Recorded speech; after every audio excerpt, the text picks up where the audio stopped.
आपकी अपनी party people's इन दिनों अपने चुनावी अभियानों में लगातार व्यस्त हैं और वह लगातार अपने पार्टी कार्यकर्ताओं के साथ मीटिंग ले रही हैं और पार्टी की रणनीति पर लगातार चर्चा कर रही हैं। पार्टी ने हाल ही में दिल्ली में एक प्रेस कॉन्फ्रेंस रखी जहां अपना उनका ऑफिस है बुराड़ी में, और इस कॉन्फ्रेंस में उन्होंने क्या क्या मीडिया को बताया और क्या क्या किया, आइए सुनते हैं पार्टी अध्यक्ष की जुबानी। सभी मीडिया बंधुओं का आपके अपनी पार्टी पीपल्स के राष्ट्रीय कार्यालय पर स्वागत है। साथियों, आज जब देश में चुनावी सरगर्मी चल रही है, 2024 के लोकसभा चुनाव की प्रक्रिया शुरू हो चुकी है और पहले फेज के नॉमिनेशन भी हो चुके हैं। जैसा कि आपको हमने पहले भी प्रेस कॉन्फ्रेंस में बताया था कि पहले फेज में पार्टी ने 2 उम्मीदवारों को मैदान में उतारा, एक मंडला लोकसभा से जो कि मध्य प्रदेश में है और दूसरा कैराना से हमारी जो उत्तर प्रदेश की पश्चिमी उत्तर प्रदेश की लोकसभा सीट है, वहां से 2 हमारे कैंडिडेट्स हैं, उन्होंने प्रचार अपना अभियान शुरू कर दिया है और उनको बैटरी टॉर्च का निशान भी मिला है। इसके साथ साथ दिल्ली के लिए हमने पिछली बार प्रोफेसर साहब को डिक्लेयर किया था पश्चिमी दिल्ली लोकसभा के लिए। आज इस कड़ी को आगे बढ़ाते हुए और कुछ नई बातें आपके सामने रखेंगे।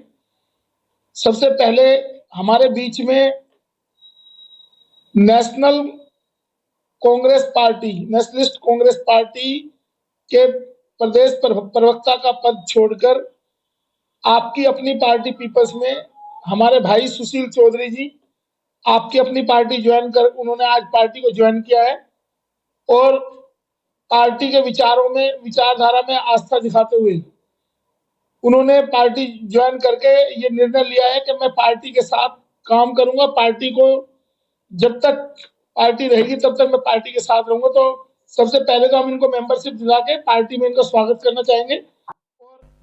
तब पार्टी अध्यक्ष और अन्य कार्यकर्ताओं ने मिलकर श्री सुशील चौधरी जी का स्वागत किया और उनको मेंबरशिप का कार्ड दिलाया, और साथ ही साथ सुशील चौधरी जी ने भी पार्टी के प्रति विश्वास जताते हुए मीडिया से मुखातिब होते हुए क्या कहा, आइए सुनते हैं सुशील चौधरी जी से। जैसा कि हमारे राष्ट्रीय अध्यक्ष रामवीर चौहान जी का मैं धन्यवाद करता हूं कि इन्होंने अपनी पार्टी में मुझे शामिल किया और जो भी जिम्मेदारी मेरे को राष्ट्रीय अध्यक्ष जी और हमारे दिल्ली प्रदेश के अध्यक्ष परमवीर चौहान जी के द्वारा दी गई हैं और दी जा रही हैं, उसको मैं पूरी ईमानदारी के साथ, पूरा कर्मठता के साथ में उसको निभाऊंगा। जहां भी आप मेरे को देश के अंदर जो भी जिम्मेदारी कहीं भी किसी भी लोकसभा की विधानसभा की आप देंगे, उसको मैं अपनी ईमानदारी के साथ में जाऊंगा, वहां पर काम करूंगा। और दूसरी चीज जो अध्यक्ष जी ने कहा कि अभी कुछ दिन पहले मैं आपको बता दूं कि मैं एक पार्टी ज्वाइन की थी एनसीपी, और वहां पर भी जब मैंने जाके देखा कि खुद वो भ्रष्टाचार में लिप्त, जो देश के बारे में अभी जो माहौल बना हुआ है कि जो चुनाव चल रहे हैं, चुनाव नहीं है, एक तरह से लोगों के ऊपर बहुत बड़ा एक वो क्या बोलते हैं कि आगे चुनाव ना कराने का, जैसे कि रूस के अंदर हुआ है, अभी बांग्लादेश के अंदर हुआ है, इस तरह का माहौल देश के अंदर बनाया जा रहा है। अभी आज आप देख रहे हैं कि आज जो रैलियां हो रही हैं, ये वो लोग इकट्ठे हो रहे हैं जिनको केजरीवाल गाली देकर के सत्ता में आए थे। तो मेरा इतना ही कहना है, मैं ज़्यादा ना कुछ कहते हुए, कि मैं अपने राष्ट्रीय अध्यक्ष जी रामवीर चौहान जी और अपने दिल्ली प्रदेश अध्यक्ष परमवीर चौहान जी का धन्यवाद करता हूं कि उन्होंने मुझे इस पार्टी में सदस्य के रूप में, परिवार के रूप में अपनाया। बहुत बहुत धन्यवाद। तत्पश्चात रामवीर चौहान जी जो पार्टी अध्यक्ष हैं, उन्होंने मीडिया से और भी बातें बताई। क्या क्या बातें बताई, आइए सुनते हैं उन्हीं की जुबानी। जो छठा चरण है उसमें चुनाव होना है दिल्ली में 25 मई को। तो इस प्रक्रिया को आगे बढ़ाते हुए हम लोग, हमारे बीच में एमके गुप्ता जी हैं जो पूर्वी दिल्ली लोकसभा के प्रभारी रहेंगे हमारे, और संभवतः वो हमारे पार्टी के उम्मीदवार भी रहेंगे। तो मैं उनको भी बुलाना चाहूंगा आपके बीच में। हमारे प्रदेश अध्यक्ष पटका पहना के उनका स्वागत करेंगे। एमके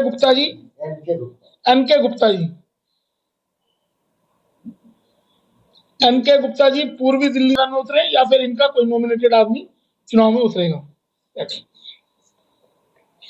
इस कड़ी को आगे बढ़ाते हुए सुशील चौधरी जी, जो हमारी बातचीत सुशील चौधरी जी से हुई और इनका एक लंबा अनुभव है, आप जैसा कि आप सब लोग जानते हैं, ये एक बहुत ही वरिष्ठ सामाजिक कार्यकर्ता है पर्यावरण के मुद्दे को लेके और सामाजिक मुद्दों के लेके पिछले 30 साल से लगातार ये कार्यरत हैं। सामाजिक मुद्दों को लेके समय समय पर आवाज उठा रहे हैं। कुछ सामाजिक संस्थाएं हैं, उनके अध्यक्ष भी हैं ये, और राजनीतिक पार्टियों में इन्होंने बहुत बड़े टाइम तक हिंदू महासभा के साथ भी काम किया है। योगी जी के साथ भी इन्होंने काम किया हुआ, अच्छे से जानकारी भी इनके साथ है।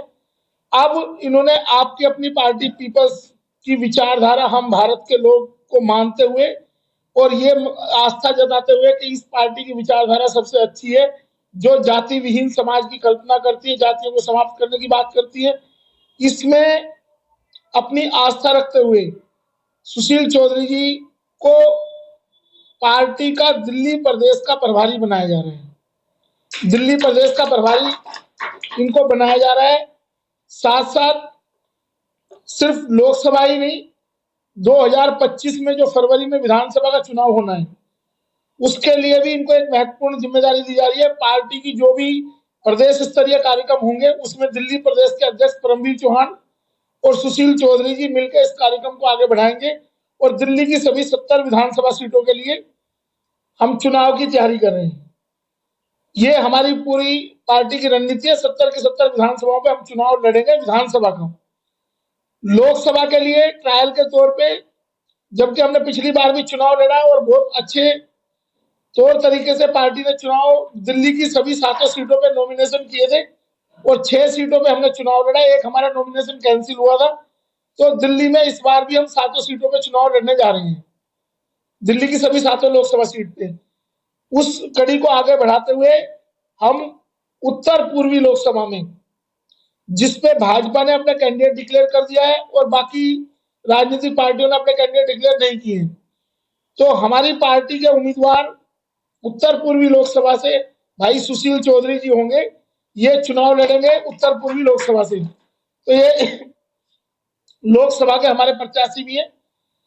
इसके साथ साथ जो अभी वर्तमान में देश की राजनीति चल रही है, देश में हम आपको पहले भी प्रेस कॉन्फ्रेंस के माध्यम से ये बता चुके हैं कि ये जो वर्तमान चुनाव है, ये राजनीतिक दलों के बीच में नहीं है।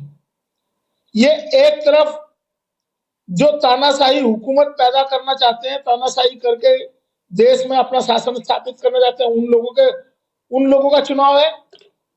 दूसरा, इसमें कोई राजनीतिक दल चुनाव नहीं लड़ रहा है। इस देश की जनता, ये मोदी वर्सेस देश की जनता का चुनाव है। अगर देश की जनता को अपने हक अधिकार सुरक्षित रखने हैं, तो ये चुनाव देश की जनता के और मोदी के बीच में है। अब जनता कितना समझ पाती है, ये देश की जनता को तय करना है।